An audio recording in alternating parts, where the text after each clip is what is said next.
Seja bem-vindo à Nova Jerusalém Ilha. Sinta-se à vontade para adorar a Deus conosco. Antes do nosso culto começar, nos conheça um pouco mais.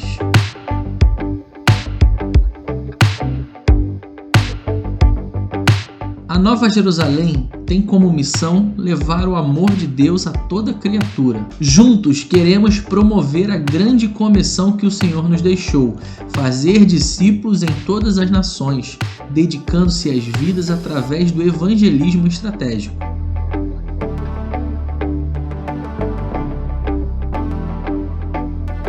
A nossa visão é ser uma igreja que reflete a imagem de Jesus, levando amor e servindo como Jesus nos ensinou, acolhendo a todas as pessoas. Buscamos forjar os nossos valores baseados no caráter de Cristo.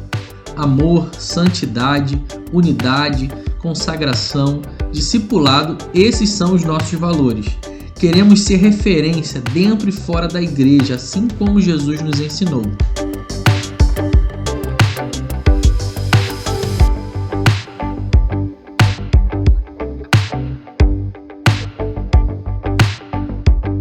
Essa é a Nova Jerusalém Ilha. Seja bem-vindo!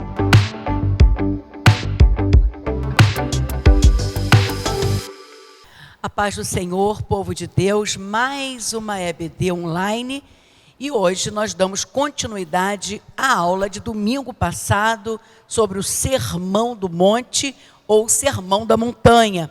E eu estou aqui com o pastor Rômulo Novaes, estou aqui com o diácono Tiago Marins, e eu vou pedir para que o Tiago esteja abrindo essa EBD com uma oração. Amém, que honra, obrigado. Falar com o papai é sempre bom, né? Senhor nosso Deus e Pai, nós te agradecemos, Senhor, te glorificamos, ó Deus, por mais essa oportunidade que nós estamos reunidos aqui para poder estudar da Tua Palavra, Senhor, para nos alimentarmos, ó Deus amado, dessa palavra que é vida, Senhor, e que tudo que nós venhamos a fazer aqui, ó Pai, que venha a ser para a honra e glória do Teu santo nome, Senhor, que tudo que venha a ser ministrado, Senhor, Pai amado, lançado, ó Deus amado, como uma semente, que ele venha encontrar bons corações, Senhor, para que essa semente venha germinar e dar bons frutos, Senhor, e tudo isso para que, novamente, o Seu nome seja glorificado. Reafirmamos, Senhor, o nosso amor a Ti, Senhor, e nós te pedimos, Senhor, conduza através do Seu Santo Espírito essa aula mais uma vez. Muito obrigado, Pai, em nome de Jesus. Amém e amém. E amém, oh glória a Deus. Bom, a gente está com um conteúdo assim bem extenso, então a gente não pode brincar aqui, né, pastor Rômulo? Então eu só queria dizer o seguinte: a aula passada começou a se falar sobre o Sermão da Montanha. É a primeira pregação que Jesus vai fazer para uma multidão. É como se fosse uma cruzada evangelística que Jesus vai arrastar aquela multidão, vai levar para um monte e ali vai ensinar doutrinas bíblicas. Tem gente que pensa que doutrina é dizer assim, não pode usar calça comprida, não pode cortar cabelo, mas doutrina significa ensinamento. E Jesus, ele ensinou como a gente viver na terra agradando a Deus. E hoje nós vamos falar um pouquinho sobre como é que ele nos ensina a dar esmolas, como ele nos ensina a orar, como ele nos ensina a jejuar. E nós sabemos que tem muita gente tentando fazer certo, mas está fazendo errado, porque quer ir atrás do que vê e não do que aprende. Então eu queria já começar com o pastor Rômulo, falando um pouquinho sobre, pastor Rômulo, como é que a pessoa deve se comportar na hora de dar uma esmola, na hora de fazer um jejum, na hora de fazer uma oração, como que ele se porta? Ele deve se portar, pastora, ele precisa se preocupar com o que está dentro dele. Porque Deus, ele esquadrinha o coração. Falávamos disso na semana passada e retomamos esse assunto hoje, porque Deus, ele está muito preocupado com o que vai dentro de nós. Porque não adianta eu chegar e dar uma esmola e estar com raiva da senhora, estar com raiva do Tiago. Não adianta. Nós precisamos a todo momento se preocupar com aquilo que está dentro de nós. Porque antes de Deus ver a nossa atitude, Ele vê o nosso coração. Antes de Deus ver quanto eu estou dando de esmola, Ele vê aquilo que está dentro de nós. Então, primordial, primeiro eu vou me preocupar com como eu estou, com o meu irmão, para depois eu ir lá e ter atitude para agradar a Deus. Então é assim, é isso que a gente precisa se preocupar em primeiro lugar. Que maravilha, né? Porque às vezes tem pessoas que querem dar esmola e quer que todo mundo veja. Aí Jesus disse, olha, o que a mão direita fizer, a esquerda não pode saber. Por que isso, Tiago? Por que Jesus não quer que a gente fique se expondo? Interessante porque Jesus, ele resumiu basicamente os 10 mandamentos em dois, né? Em dois grandes principais, né? Que é amar a Deus acima de todas as coisas e amar ao próximo como a ti mesmo. E quando nós entendemos o princípio de amar o próximo como a si mesmo, né? Como nós amamos a nós mesmos, o fato de, por exemplo, né? A gente pode pegar um exemplo bem atual. Se você pretende ajudar alguém, a pessoa que já se coloca numa situação complicada, de que necessita de algum tipo de auxílio, a mínima coisa que ela quer é se expor.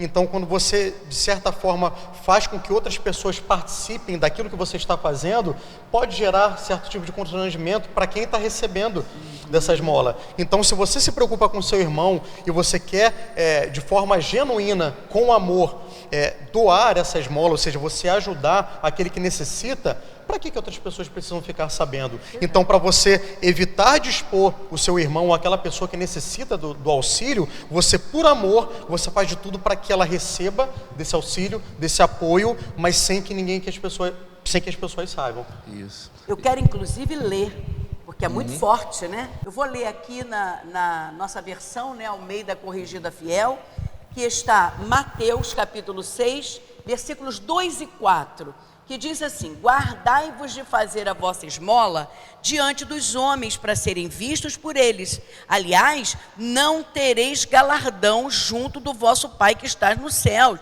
Quando, pois, deres esmola, não faças tocar trombeta diante de ti, como fazem quem?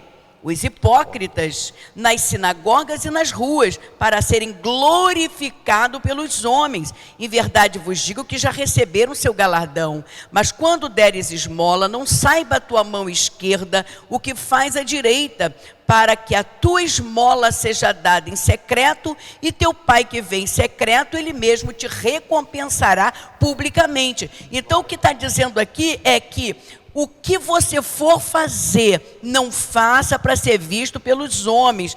Metaforicamente, não toque trombeta, porque a humildade é a base da comunhão com Deus. Quem quer aparecer muito, não agrada ao Senhor. A mesma coisa acontece com a oração, né? É lindo quando a gente vai para o versículo 5 em diante, e ele diz: quando orares, não seja como os hipócritas, que vão para a esquina e que começam a orar gritando. Irmão, pastor Rômulo, quando Jesus ensina a oração do Pai Nosso, a gente vê ali nitidamente que ele não coloca em momento nenhum o pronome eu e meu.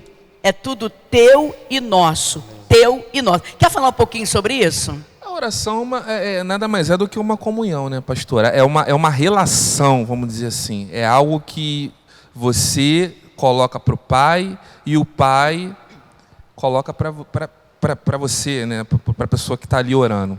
Então, quando nós oramos, e isso aí é muito legal, porque isso expõe muito, as vãs repetições expõem muitas vezes quem nós somos de verdade, né? Então, quando eu me coloco dessa forma, usando vãs repetições, falando alto, querendo ser visto, eu coloco a minha imperfeição. Coloco diante de Deus e coloco diante do homem. O que Jesus nos ensina? Entra para o seu quarto e vai orar. Porque Deus ele tá mais interessado no resultado da oração, não na condição dela. A condição dela diz respeito a mim e ao Pai. Diz respeito à senhora e ao Pai. Eu não preciso mostrar a minha eloquência oratória para o Tiago. Inenarrável, exatamente. Deus que está... Não preciso disso. Deus ele não quer isso. Deus ele quer uma comunhão. E o resultado da oração, se for da vontade dele, vai ser manifesto a todos que precisam ser manifestos. Tiago quer falar Verdade. sobre oração? Eu adoro falar sobre oração, porque oração, ela, de certa forma, expõe o nível de intimidade que você tem com o seu Deus. Então, é diferente de você falar daquelas pessoas que são um pouco mais tímidas para orarem diante de algumas pessoas, mas a oração em si, ela revela muito, né, no que diz respeito à sua intimidade, né, que você tem com o seu pai. Porque eu fico pensando, né, como a pastora deu um exemplo, né, ó inenarrável, Senhor, Deus Todo-Poderoso, parece que é algo muito, muito afastado, muito distante, como se fosse uma hierarquia muito longa entre aquele que faz a faxina da empresa e o presidente, né? Então, eu vejo que ali é uma forma de você conseguir expressar o quanto que você ama, a intimidade, o quanto que você quer ter relacionamento com Deus. Então, se o nosso relacionamento com Deus, ele é muito mais do que um relacionamento do que o seu senhor e o servo, mas um relacionamento de filho e pai, e foi para isso que Jesus, ele morreu na cruz por nós, e glória a Deus por isso, porque hoje nós fomos adotados, né, e graças a Deus por isso. Então, nós temos um relacionamento de pai com filho. Então eu fico imaginando se, quando o Arthur, ele chega até a minha presença, Arthur é meu filho, quando ele chega na minha presença só para pedir, eu vou começar a questionar esse meu relacionamento com ele. Será que eu só sirvo como um banco 24 horas, que você só chega até a mim quando você precisa de algo? Então é muito bom, eu imagino como que fica o coração de Deus quando a gente se separa. Óbvio, todos nós passamos por problemas, dificuldades, e nós temos que nos achegar mesmo ao Senhor para poder clamar a Ele, porque Ele é o Senhor da resposta. Só que é muito bom, eu imagino como que Deus ele fica feliz quando nós separamos, consagramos um tempo para nos ajoelharmos, falarmos com Ele e talvez separar um dia só para agradecer pelo que Ele é, pelo que Ele tem feito, pelo que Ele não fez e que talvez ainda vá fazer. E se Ele não fizer, agradecer da mesma forma, porque Ele é soberano e Ele está no controle da nossa vida. Isso é muito bom. Ô, Glória, então, para a gente fechar esse quadro aqui, se for dar esmolas, faça sem querer chamar a atenção. Verdade. Quando você for orar, você não fica gritando para chamar a atenção dos outros, mas entra para o teu quarto, fecha a tua porta, conversa com o teu Deus em secreto, e Ele que está em secreto vai te recompensar publicamente. Outra coisa, pastor Rômulo, que fala muito aqui, é sobre perdão. Perdoar é fundamental para quem quer ser ouvido, porque se você não perdoa, você também não pode ser perdoado. E Jesus ensina, ele diz assim, não vai para a esquina e ficar gritando lá para chamar atenção, mas quando vocês forem orar, vocês oram assim: Pai nosso que estás nos céus, santificado seja o teu nome, venha a nós o teu reino, seja feita a tua vontade, assim na terra como no céu. O pão nosso de cada dia nos dá hoje. E aí a gente vê que nessa oração de Jesus, ele não coloca o eu em momento nenhum. Verdade. Ele não coloca meu em momento nenhum. É sempre nosso e teu. Nosso e teu. Ele ensina a orar. Se você não sabe orar ainda, vai para Mateus capítulo 6 e você vai aprender. E outra coisa que ele diz, quando for jejuar, lava o rosto. Não demonstra um ar de tristeza, porque tem gente que faz questão, né, de fazer assim, ó. Aí você pergunta, está triste, está chateado? Estou jejuando. Jesus está dizendo que não concorda com esse comportamento. Né, pastor? Então, agora vamos falar um pouquinho sobre o jejum. Porque tem gente que diz que jejum é coisa do Velho Testamento, né, pastor? Quer falar sobre o jejum? O jejum nada mais é do que a negação a si mesmo, né? E Jesus jejuou, né? Então, Jesus jejua negando-se a si mesmo, negando a sua humanidade. Jesus não precisava negar a sua humanidade, porque ele era Deus, ele estava sobre... mesmo homem, ele era Deus. Mas ele jejuou, ele negou a sua humanidade. A Bíblia não fala em nenhum momento que ele está contristado para mostrar que está em jejum. Ele estava em jejum por um propósito, para negar a sua humanidade. Ele não estava contristado, ninguém viu Jesus contristado, muito pelo contrário, a Bíblia não menciona isso. Jesus estava se fazendo de contristado, como a pastora disse. Existem pessoas que estão jejuando e fazem questão de estar do lado de um irmão para dizer que está jejuando. Estou em jejum. Está triste porque estou em jejum.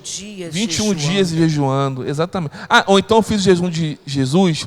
Não, fiz o jejum de Esther. Como se isso fosse ele já recebeu o que ele buscava no jejum, a glória do homem, que não leva a lugar nenhum. Né? Então, outra coisa, gente, para de chamar o jejum de Daniel, o jejum de Josué, o jejum de Esther, porque essas coisas que a gente faz hoje é propósito. Quando você deixa de tomar Coca-Cola para poder agradar a Deus, você está fazendo um propósito, porque jejum é você deixar o estômago vazio. Verdade. Jesus ficou 40 dias no deserto com o estômago vazio, e ele venceu Satanás com jejum e oração. Então jejum não é só para o Velho Testamento, não. Jejum é para o Novo Testamento. E quando Jesus estava na terra, os discípulos dele não jejuavam.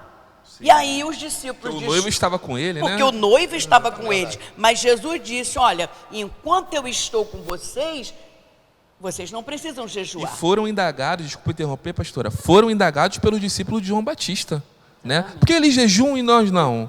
Aí não, Jesus, por que nós jejuamos e eles não? Aí ele falou, não, o noivo está com eles, então não precisa ser, eles não precisam jejuar ainda, mas vai ter um momento que o noivo vai ser retirado e aí sim eles precisarão jejuar. Então assim, é uma coisa... Apóstolo Paulo, Pedro, tudo. Agora, esse negócio de castas demoníacas que só são expulsas com jejum e oração, está lá em Mateus 17, 21. Fala alguma coisa para nós sobre isso. Essa questão do jejum é algo tão... Mortificação da carne, não, né? é excepcional, porque quando você mortifica a sua carne, você dá mais poder ao seu espírito. O que eu entendo como jejum? E aí eu estou diante de dois grandes doutores da lei aqui, né? Espero que...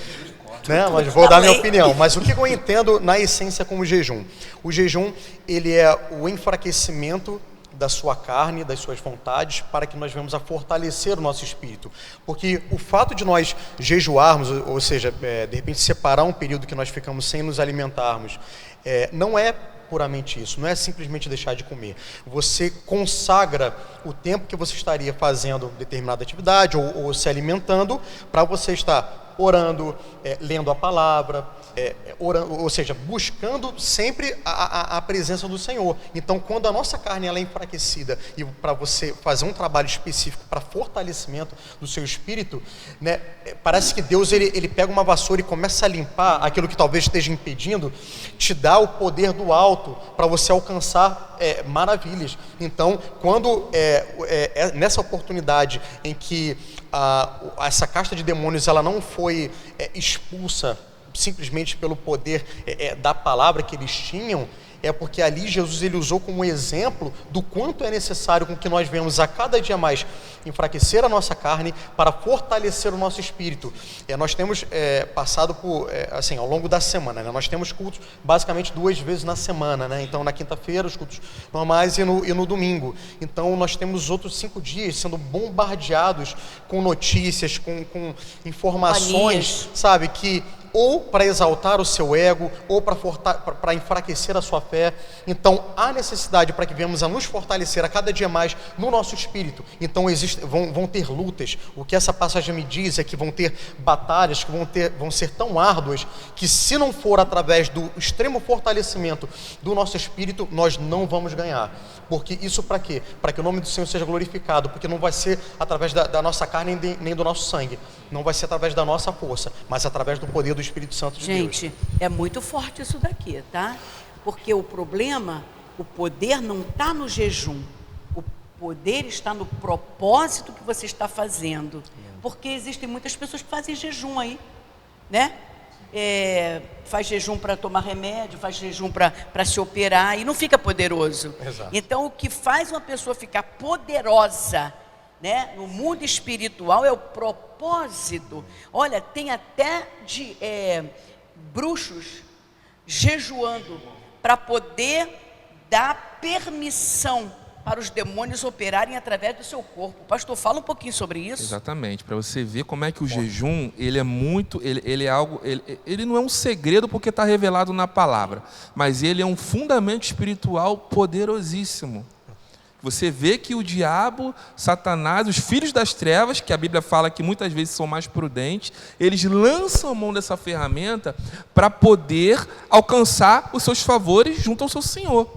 Como nós alcançamos o nosso favor através do jejum, nós buscamos um favor, nós enfraquecemos, porque eu aprendi, pastora e diácono Tiago, que o jejum ele não é para eu alcançar, o jejum é para eu chegar próximo a Deus, tá? E através de chegar, quando nós chegamos próximo a alguém, se eu estou próximo à pastora, eu peço alguma coisa a ela.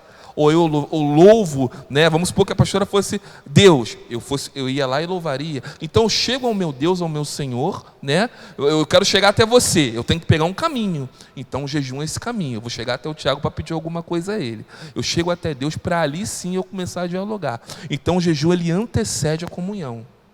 Né? O jejum ele antecede aquilo que eu quero buscar no meu Deus. Se é uma adoração, se é uma petição, porque pedir não é pecado, tá? A gente tem que desmistificar isso também. A Bíblia manda pedir. A gente não pede, a gente não. Aí Tiago vem complementando. A gente pede, não recebe, porque pedimos para gastar em nossos deleites. Né? Não é para glorificar Deus, é para gastar nos meus deleites. Mas aí o jejum é isso, é pedir, é chegar próximo a Deus. O propósito do jejum é isso. E os filhos das trevas lançam mão dessa ferramenta também. Exatamente. Então, já ficou claro, nós estamos aqui com o capítulo 6 de Mateus. Não deixa de ler, é muito forte. E essa passagem que diz que existem castas demoníacas que só saem com jejum e oração, está em Mateus 17, 21. Leia lá para você ser fortalecido. Aí, Jesus ali no monte das bem-aventuranças, ele está ensinando o povo a viver e agradar a Deus. E aí ele faz então agora,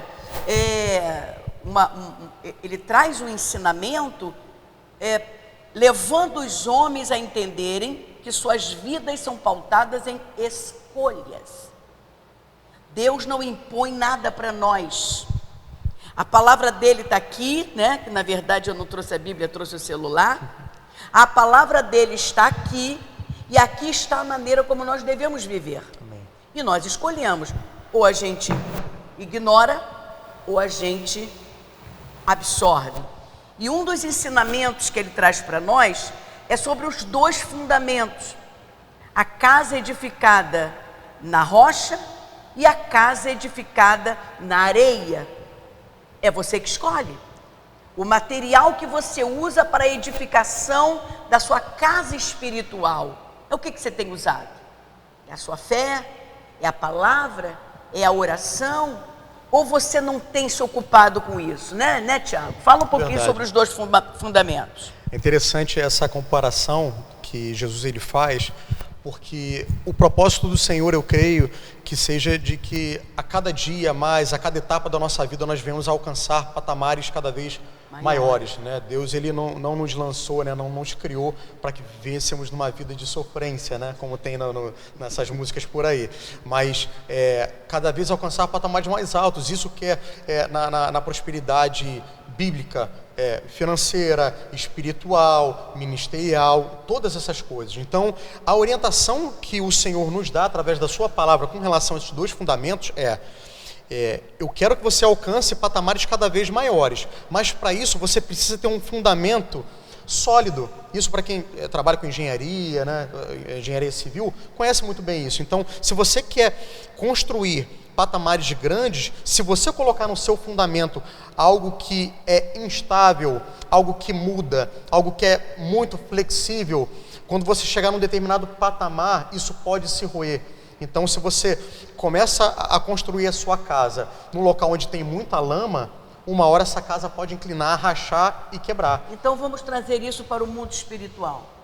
Quando nós firmamos todos os nossos propósitos, toda a direção da nossa vida na rocha, que é Cristo Jesus, que Ele não muda, que Ele é firme, que Ele é fiel, que Ele se mantém com a sua palavra imutável, né, como diz a própria palavra. Então, e quando nós usamos a Cristo como base em tudo que nós viemos a fazer, a tendência certa é que nós sempre viemos a prosperar. Por quê? Porque quando nós temos a nossa base em Cristo, essa base ela não fraqueja, essa base ela não balança. Então, isso nos dá firmeza. Que se a gente fundamentar a nossa vida no marido, no filho, no emprego, no governo, isso é areia. Areia, totalmente. Porque nos sentimentos, na paixão Nas que você tem por uma paixões. pessoa, porque tudo isso muda, né? É como o pensamento não, a opinião. A opinião é uma forma transitória baseada nas suas experiências até aquele determinado momento. Hoje, se eu sair daqui e passar por uma experiência muito traumática, amanhã a minha opinião pode ser outra. Então, isso é algo transitório, isso é algo que muda. E a gente não pode basear a nossa vida, o nosso direcionamento em coisas que são transitórias. O filho, ele pode estar muito colado com você hoje, mas amanhã ele pode tomar a sua vida. A esposa, ela pode estar te acompanhando e te fortalecendo espiritualmente, mas amanhã ela pode tomar um outro direcionamento. Então, tudo isso é mutável. Agora, Cristo é o que não muda. É por isso que nós temos que botar a nossa base sempre em Cristo. Glória Amém, a Deus. amém. Então, gente, olha só. 2 fundamentos estão diante de nós. Ou você edifica sua casa sobre a rocha que é Cristo, ou você edifica sobre os fundamentos mundanos, os sonhos, as propostas, os ideais que o mundo oferece. E Jesus está nos ensinando para termos consistência, estabilidade, construir a nossa história sobre a rocha. Amém. E outra coisa também, pastor Rômulo, que Jesus coloca diante de nós são 2 senhores. E é interessante que um senhor se chama Deus e o outro se chama riqueza.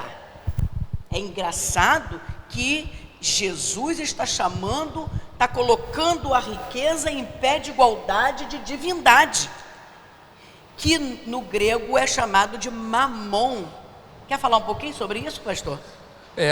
Tem que escolher, né? Não dá para ficar com amor aos dois. Não dá. E isso está muito relacionado à questão do fundamento também que o Tiago acabou de abordar, porque o fundamento é aquilo que sustenta o investimento que é colocado sobre ele. E Deus, ele a todo momento, ele investe em nós. Deus, ele vai colocando em nós dons, vai depositando em nós talentos, vai colocando em nós andares. Vamos supor que fosse andares, né? O Tiago falou da construção civil, andares. Se Deus começar a investir em você, e você começar e seu fundamento lá, o início de tudo, for sobre a areia, desmorona tudo. E o propósito que Deus colocou para ti, ele não vai seguir em diante, ele vai desmoronar. Ou seja, aquilo que era para ser para a glória de Deus se torna para a vergonha daquele homem que colocou o fundamento dele sobre a riqueza, quando escolheu o Deus Mamon.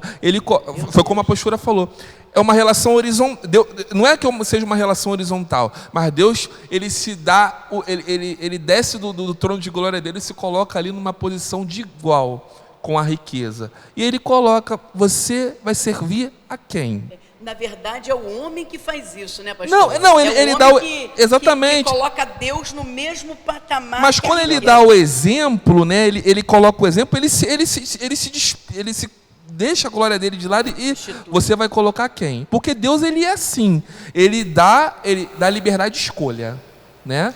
Ele não se exalta, ele sabe o valor que ele tem e ele já manifestou o valor que ele tem, né? Só que ele dá liberdade de escolha. Você vai escolher quem? O Deus da riqueza, que vai te dar coisas transitórias, ou o Senhor dos céus, ou o Senhor dos senhores, né? Sabe, pastor Rômulo, um dos maiores enganos que as pessoas passam a praticar quando elas começam a ter mais poder aquisitivo é fazer com que o dinheiro, tem muitas pessoas que demonizam o dinheiro, as riquezas. Ela não é ruim, pelo contrário, é muito boa. É muito boa quando você tem discernimento, quando você tem sabedoria para você saber administrar. Quando não há amor ao dinheiro. Quando não há amor ao dinheiro. Quando E aí, não há amor ao dinheiro. e quando que ela acaba se tornando um Deus no mesmo patamar que o homem coloca, como se fosse ao Deus, nosso Senhor, que nós servimos. A partir do momento, porque o dinheiro, ele tem que nos servir. Nós temos que ter controle sobre ele. Agora, infelizmente, tem muitas pessoas que são dominados pelo dinheiro, vivem em função do dinheiro. Exatamente. Tudo é direcionado ao dinheiro. É por isso que coloca nesse patamar de Deus. Sim. Então tem pessoas que não conseguem, de repente, sair, se divertir, ofertar, ser generoso, poder ajudar ao próximo. Por quê?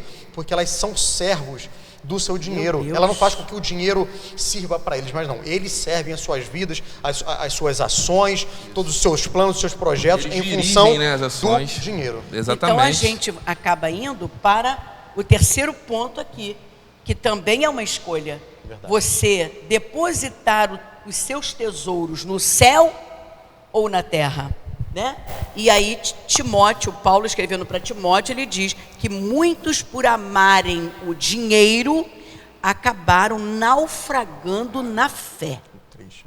Tem muita gente que está na igreja, mas ele escolheu Mamon. Naufragou na fé.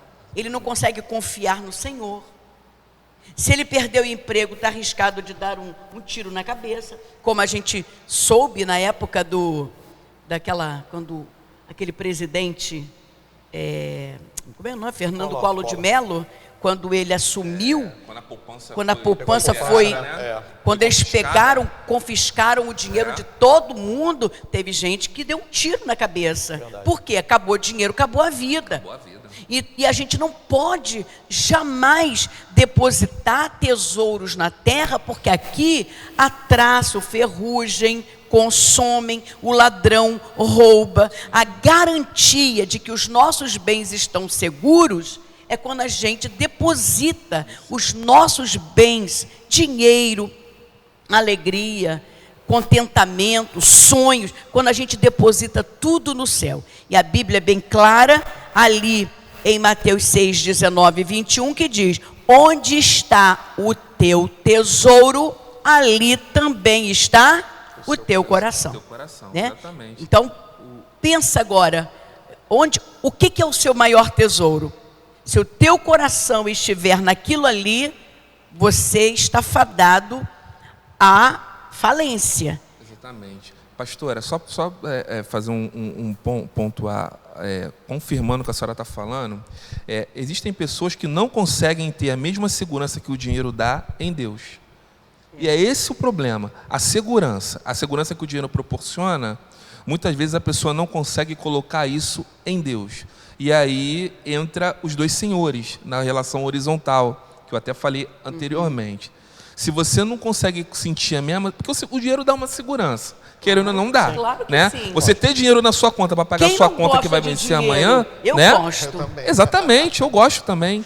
Mas a segurança que ele me dá não pode ser superior à segurança que a fé me dá. Exatamente. Né? Isso que é importante. Mas, pastor Rômulo, você tocou num assunto muito forte. Porque tem gente cuja fé precisa ser palpável. Sim. E o dinheiro é palpável. Exatamente. E a fé não é. Não é palpável, exato. Você vai dormir sem dinheiro e acreditando que Deus vai te ajudar a pagar a sua conta, porque você não é um gastão, né? Você é uma pessoa que é um dizimista, né? Nossa, é muito. Mas você está com o dinheirinho ali, tu está vendo ali o teu dinheiro, sabe que vai ter o dinheiro. Então, isso aí é como se fosse uma pegadinha do céu para nós, né? É como uma pegadinha. E a palavra de Deus diz que se você colocar a sua confiança no dinheiro, você está fadado à falência. E aí o justo vive pela fé. E se ele retroceder, o Senhor não tem prazer nele. Então é mais um ensinamento.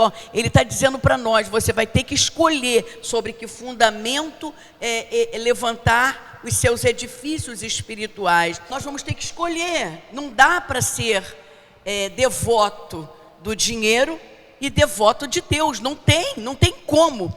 E está aqui, vai depositar teus bens na terra ou no céu? E um dos maiores investimentos é investir no reino de Deus, né, pastor? Amém. É investir em missões, em evangelismo, na obra de Deus, na casa de Deus. Você não perde, porque você pode não ter retorno em dinheiro, mas você pode ter retorno em saúde, em felicidade, em paz. Sabe, pastora, qual é a expectativa de vida do homem no mundo que nós vivemos? Bom, a Bíblia diz que até 70 anos a partir de 70 anos é câncer e enfado.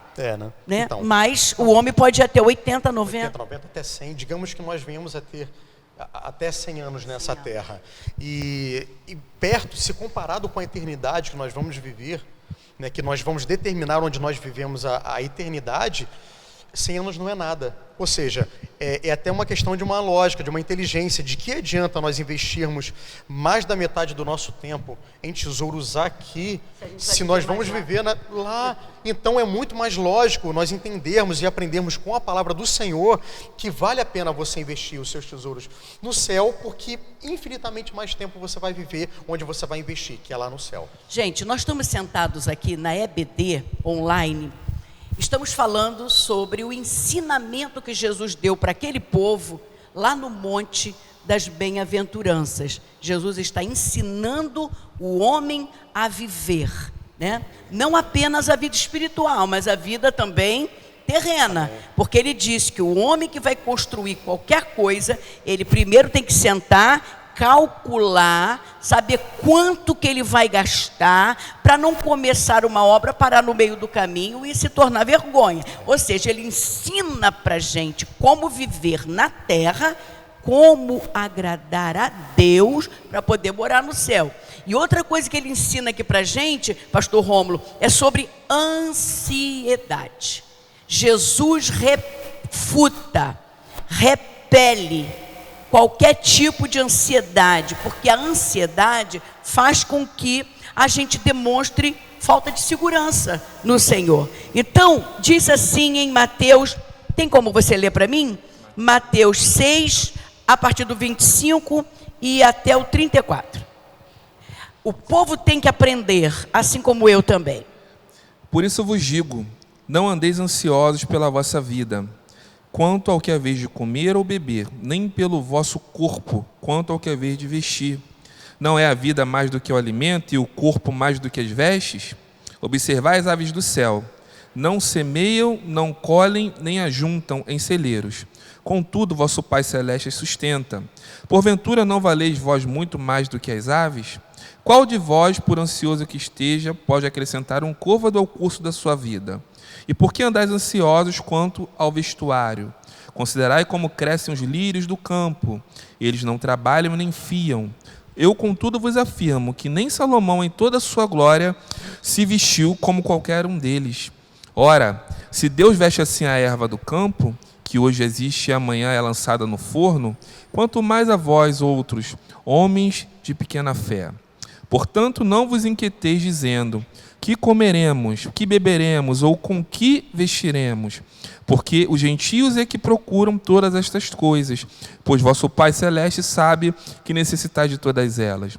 Buscai, pois, em primeiro lugar o seu reino e a sua justiça, e todas estas coisas vos serão acrescentadas. Portanto, não vos inquieteis com o dia de amanhã, pois o amanhã trará os seus cuidados. Basta ao dia o seu próprio mal. Essa parte aqui, o 34 para mim é o mais forte. Você que é psicólogo, você sabe, não adianta querer hoje resolver o problema de amanhã, porque o problema de amanhã é muito pesado para ser resolvido hoje. Deus vai trabalhando a gente dia a dia. Exatamente. É por isso que ele está falando, para cada dia basta o seu próprio mal. Não é isso, pastor Rômulo? E se todo mundo entendesse esse versículo 34, a ansiedade, que é algo que tem acometido muito hoje em dia as pessoas, ele não existiria. Por quê? Quando Deus fala que basta o seu dia o seu próprio mal, é que Deus dá na medida, permite que as adversidades aconteçam na sua medida exata. Exata. Porque eu não posso pensar no amanhã, Tiago. Eu tenho que pensar no meu dia mal de hoje. Eu tenho que resolver as mazelas de hoje. Não acredita que a gente ainda não está preparado para resolver o problema do mês que vem? Porque a ansiedade é o excesso de futuro em nós. Eita! Né? O que é ansiedade? É o excesso de futuro. A gente não pensa no presente, pensa no amanhã. Exatamente. A gente quer isso. Pegar todas as porções que Deus já separou direitinho e viver tudo num dia só. Não tem organismo que suporte isso. Humanamente falando, cientificamente, não tem organismo que suporte isso. Não, e sem contar que a preocupação de amanhã pode nem acontecer. Pode nem acontecer. Mas amanhã vai ter uma preocupação. O amanhã vai ter a preocupação dela, né? Mas é amanhã que nós vamos saber. E amanhã que nós vamos estar aptos a resolver. Então tá aqui, né, Tiago? Quer falar alguma coisa rápida sobre isso? Muito bom. A ansiedade, ela é algo que na verdade se tornou algo tão banal ou tão aceito pela sociedade que hoje em dia, quando você vai fazer uma autoavaliação nas empresas, você fala assim, qual é? Ou então numa entrevista de emprego você fala assim, mas me fala um defeito seu. Eu falo, eu sou muito ansioso. Eu falei, cara, mas ansioso todo mundo é. A gente cansa de escutar isso, né? Não, mas todo mundo é ansioso. Por quê?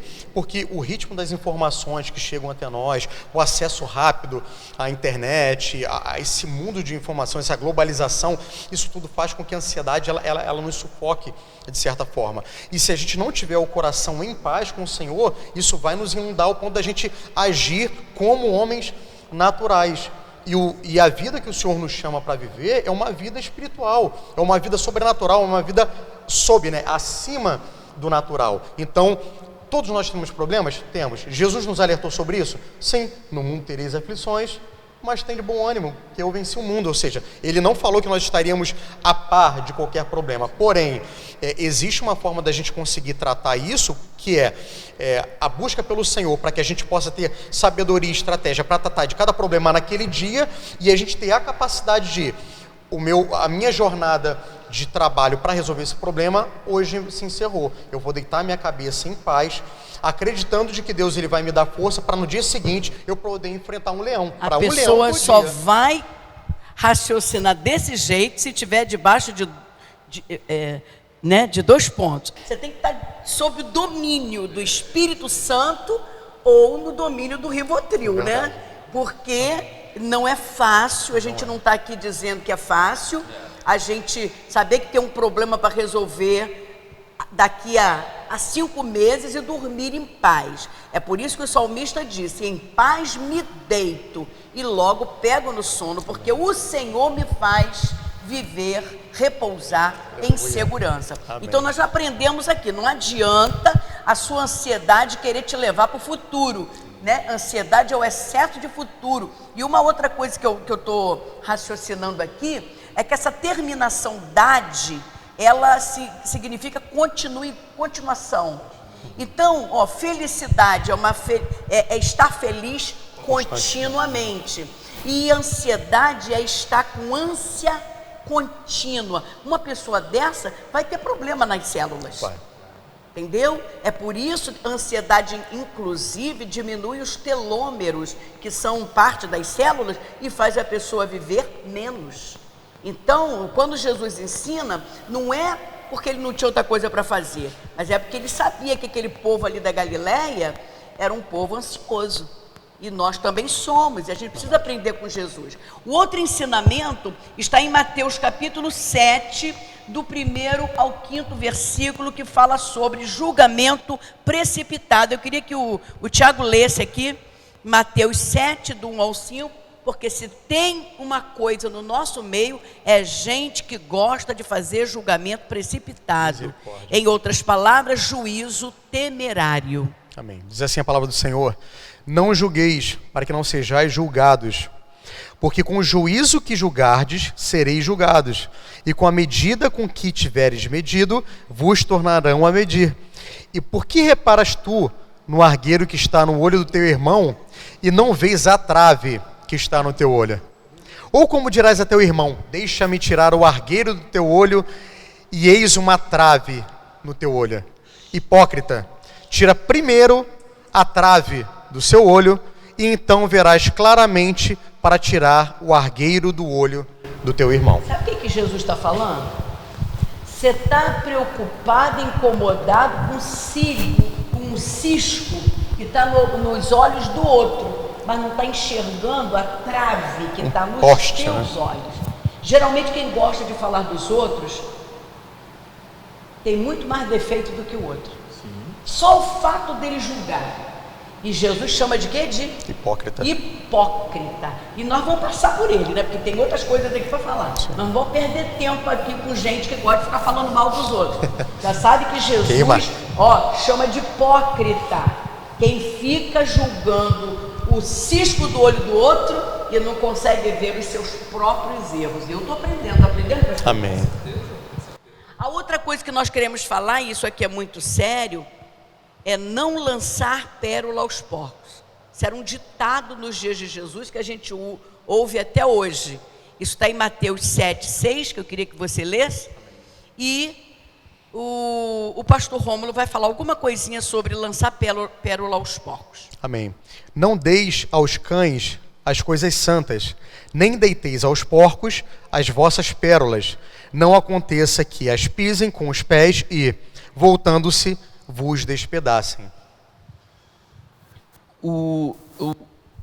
Essa terminação pérolas aos porcos, ela diz respeito às coisas santas, né? A palavra de Deus que nós precisamos a todo momento estar com ela nos lábios, mas ela é condicional. O lançar da palavra de Deus, pastor, a gente aprende que ela é condicional.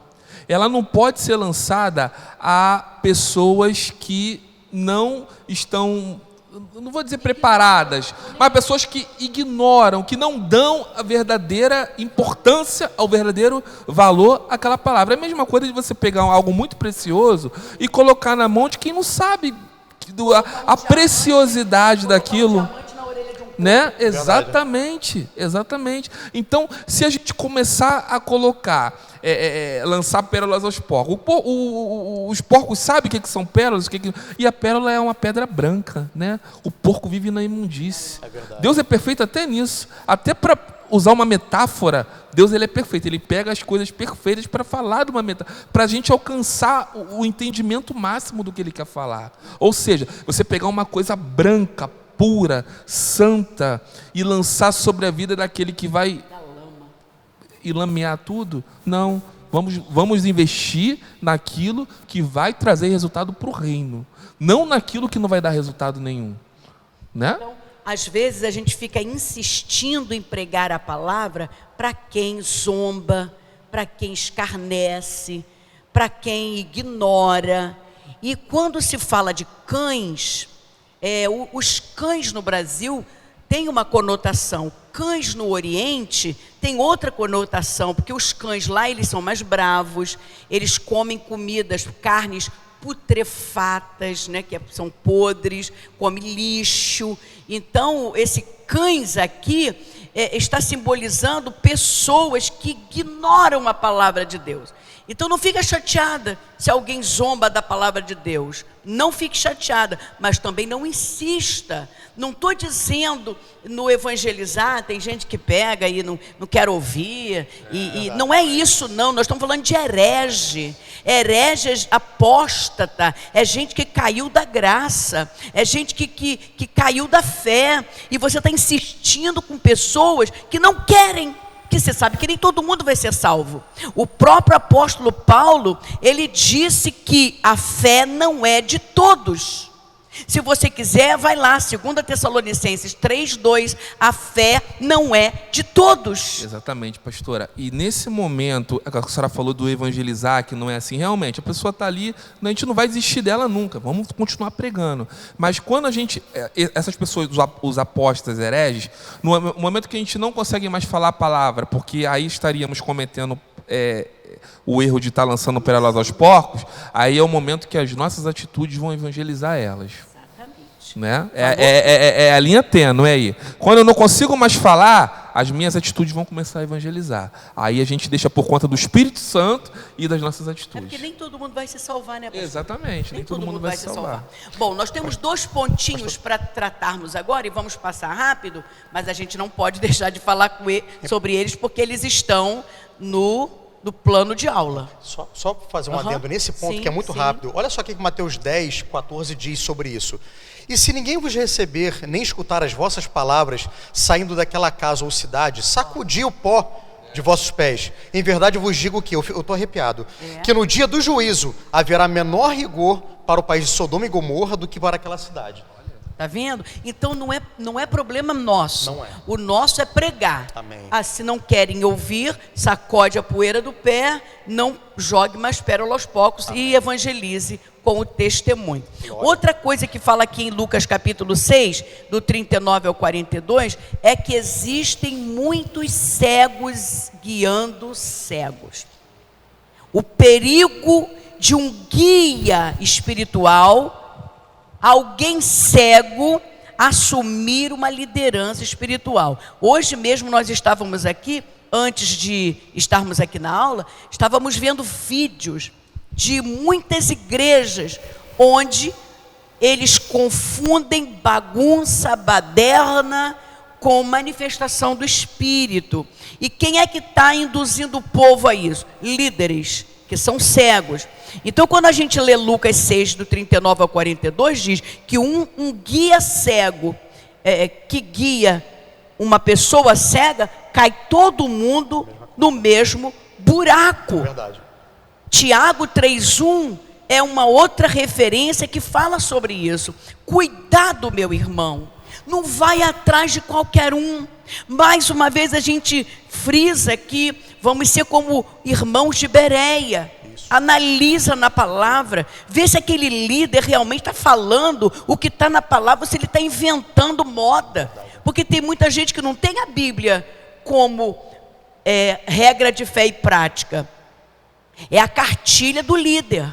O líder que inventou. Então, o perigo de um guia cego assumir uma liderança espiritual é muito grande, né? Vamos passar agora para o último ponto, que é árvores e frutos. Dá para você ler? Lógico.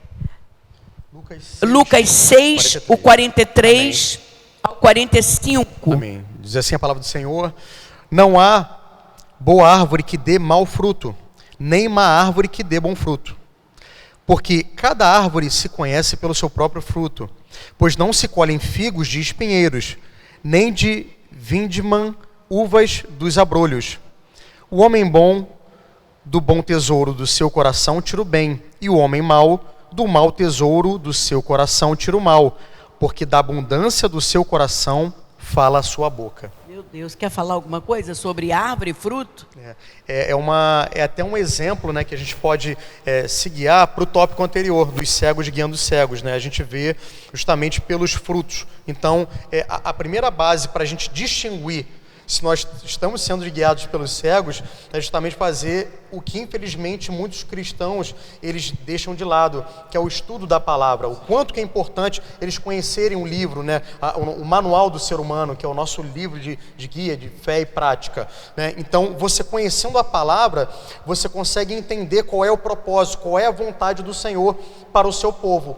E com base nisso, você consegue entender quais são os frutos. Então, você tendo esse discernimento através do Espírito Santo, e você só vai ter esse discernimento se você conhecer a palavra, você consegue identificar se aquilo que está sendo gerado através daquela liderança, se ela é um bom fruto ou um mau fruto.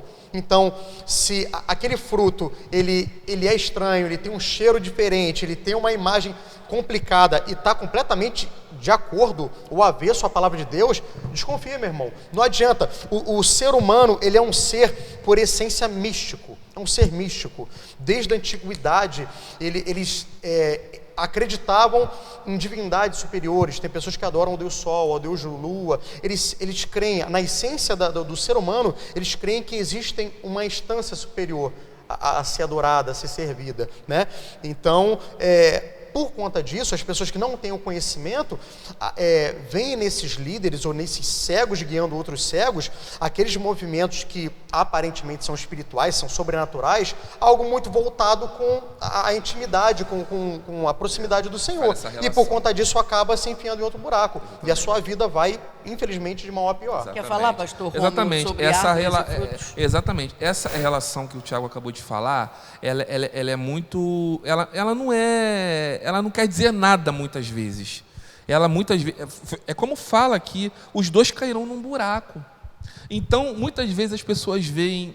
É difícil até da gente falar, a gente abordar determinados assuntos, porque a Bíblia fala: não apagueis o Espírito. E eu sou muito temeroso, pastora Leia, no que diz respeito a manifestações do Espírito. Amém. Eu creio nas manifestações do Espírito. Só que a gente tem que entender, como nós víamos aqui anterior à aula, a gente tem que entender que muita coisa não é o Espírito.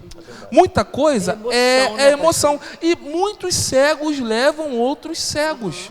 Porque ficam abalados. Não, poxa, aquele irmão está fazendo isso. Eu não vou nem nomear os movimentos. Eu vou falar só, o irmão está fazendo aquilo, o irmão está fazendo isso. Aquele ali está cheio de Deus e aquele ali não está. Porque não está fazendo. E esse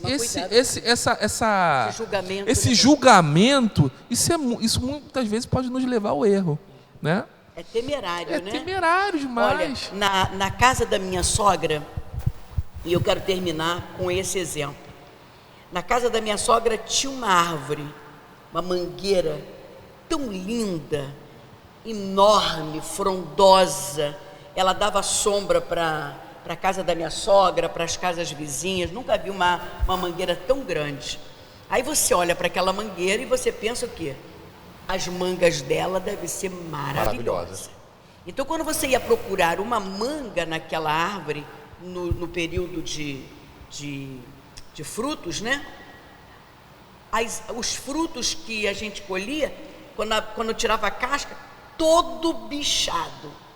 Ou seja, bonita, frondosa, mas o fruto dela era ruim.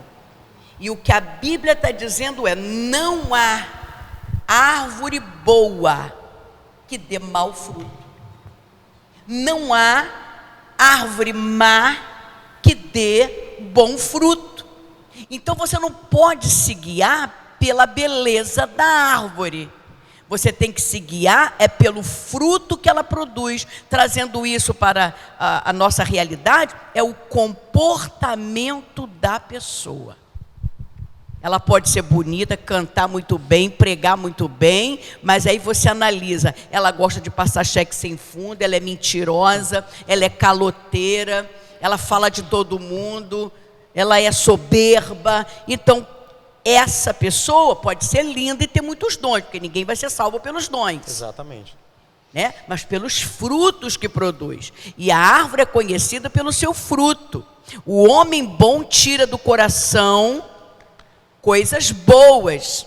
E esse coração não é um coração humano, é um coração convertido. É um coração que nasceu de novo. Porque ninguém é bom, né? Quando aquele menino rico chegou para Jesus e disse: mestre, bom mestre, Jesus disse assim: ninguém é bom. Ele até se incluiu, né? Até ele disse: ninguém é bom, só o Pai. Então, cuidado com as pessoas que demonstram uma árvore frondosa, mas os frutos dela negam que ela tenha conversão, que ela tenha novo nascimento. Desse jeito vai ser difícil conduzir alguém a Deus, porque quando as pessoas começarem a não verem mais só o frondoso, mas começar a ver que os frutos estão bichados, elas não vão querer o Deus que aquela pessoa prega. É uma responsabilidade muito grande. Essa foi a aula desse domingo. Eu aprendi muito. E o pastor? Bênção demais. A gente acaba falando de Jesus, dos ensinamentos de Jesus. A gente acaba tendo esse discernimento, porque através desse ensinamento que nós tivemos hoje, nós começamos a aguçar mais o nosso discernimento, né? A gente começa a aguçar mais, a gente começa a entender que Mamon e Deus são figuras antagônicas. Aí a gente começa, né, a ver, a entender o fundamento, né, a importância do fundamento. Então, pastora, eu creio que Deus, ele cumpriu realmente o propósito que foi estabelecido aqui hoje. Se quiser ser bem sucedido, vai ter que fazer escolhas. As escolhas são necessárias. Amém? Então eu agora vou orar e vou pedir que...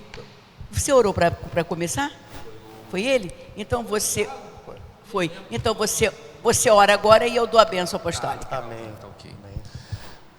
Senhor, nesse momento, meu Pai, nós queremos render graças a Ti por esse ensinamento maravilhoso, meu Deus amado, que o Senhor nos proporcionou. Que apenas fomos instrumentos Teus aqui. Fomos, meu Pai, ferramentas Suas, e Te louvamos por isso, Senhor, por ter nos escolhido para tal feitura, Senhor. queremos louvar e engrandecer o Teu santo nome, queremos, meu Pai amado, agradecer por todos aqueles também que foram abençoados por essa palavra, Senhor, que esses ensinamentos possam encontrar terreno fértil, meu Pai, em seus corações. Meu Deus amado, que possamos ser uma igreja forte, meu Pai amado, porque meditamos na Tua palavra, porque temos o discernimento da Tua palavra, Senhor. Nos ensina a cumprir o que Jesus nos ensinou. Nos ensina, meu Pai amado, a ter um fundamento forte, meu Pai amado, que não venhamos a edificar nada sobre a areia, mas que possamos edificar sobre o terreno forte, meu Pai amado, e que o Senhor continue investindo em nós, porque quando temos o terreno forte, glorificamos o Teu nome, Senhor amado, e exaltamos a Tua santidade, Senhor. Nos ensina, meu Pai amado, a sempre Te escolher, sempre escolher as Tuas coisas, sempre ser orientados por Ti, Senhor amado. Essa é a oração que nós Te fazemos e nós já Te agradecemos por tudo, em nome de Jesus. Amém. Que o amor de Deus Pai, a graça maravilhosa de Jesus Cristo, a comunhão e consolação do Espírito Santo seja com a nossa igreja, com o nosso povo, com todos aqueles que nos ouvem, não somente agora, mas para todos sempre. Amém, Jesus. Paz.